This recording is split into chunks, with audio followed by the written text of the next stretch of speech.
questions or anything you want to ask. Okay, Todd, wherever you may be, please. Thank you, President Trump. So, as we said in court today, we very much believe that starting this trial in April, or even starting this trial at any point before the election, is completely unfair to President Trump.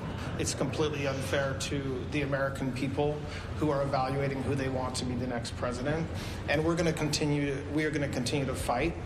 We're going to continue to do everything that we can to defend President Trump in that courtroom. And like we said today, we believe that we have a tremendous amount of information now in our hands to help us do that. Will guide us, but he cannot do it alone. It takes every one of us alongside him. It takes work, it takes faith, and it takes resolve. Together we can fight this storm. We can fight and we will win. Unite now. Gather alongside him. Come together for this nation. Bear the colors of red, white, and blue that are woven into the fiber of this nation, saturated with the blood of patriots that came before us. Sacrifice your... United States, you can say whatever you want to say. Say whatever you want to say here. Yes, you can. It's legal. It is legal to preach about Yeshua. The godly thing to do is just to kill you. The godly thing is to kill me. That's right. That's Yes? what the Torah says. The Torah says to kill us. The Torah says that people who worship idols such as yourself, when there is a Sanhedrin, To kill us. yes. Okay. That's what the Torah... Probably asked yourself, how does someone react to genocide? Like this.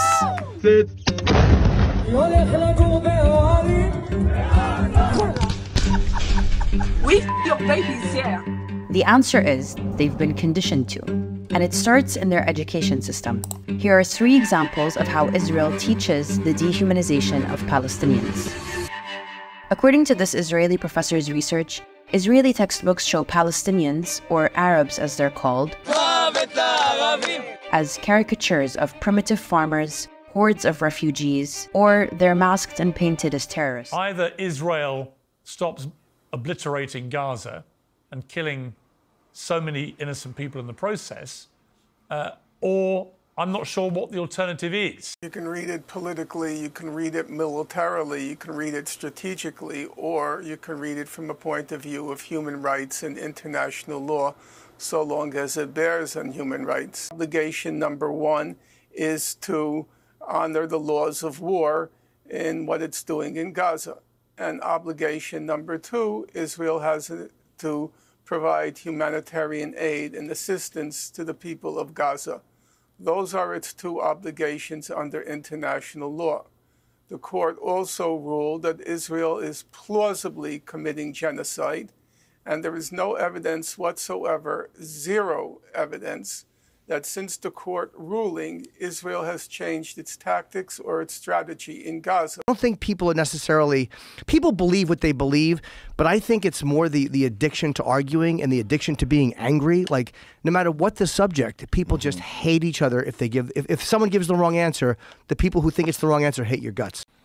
So so saying that that's violent rhetoric, what that guy's saying, in my mind, is like trying to... Look, he says bad enough things as it is. Instead of distorting what he says, which now makes me not trust you, just say what is actually going on. Yes. And also talk about the evidence that shows that Biden is insanely corrupt. Because both of those things are true, too. And if you don't want to talk about one because you think it props up the other, you're a part of the problem. So it's almost like it's a requirement for survival to achieve some sort of symbiotic existence with AI. Yeah, I mean... So you feel like it's inevitable, like AI, sentient AI is essentially inevitable. Super sentient AI, yeah. Like beyond a level that's difficult to understand. And impossible to understand, probably. And somehow or another, so it's almost like it's a requirement for survival to achieve some sort of symbiotic existence with AI. It's not a requirement. It's just if you want to be along for the ride,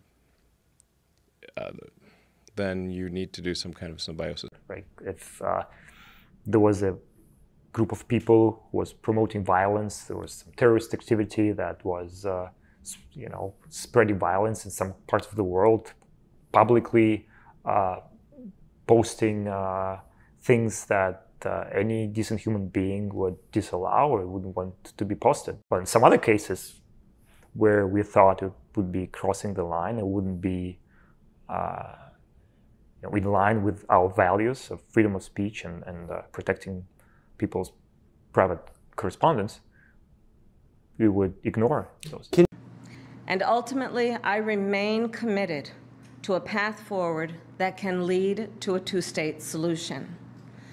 And I know right now it is hard to conceive of that prospect, but a two-state solution is the only path that ensures Israel remains a secure Jewish and democratic state, and one that ensures Palestinians can finally realize the freedom, security, and prosperity that they rightly deserve. I'm hoping that the Israeli Defense Force, which still has military professionals in its ranks who know reality when confronted by it. I need to remind your listeners that the last 2 years, Israel has, before October 7th, Israel ran major military exercises that were designed to stress test Israel. What that means is, what happens if all of Israel's enemies attack at once?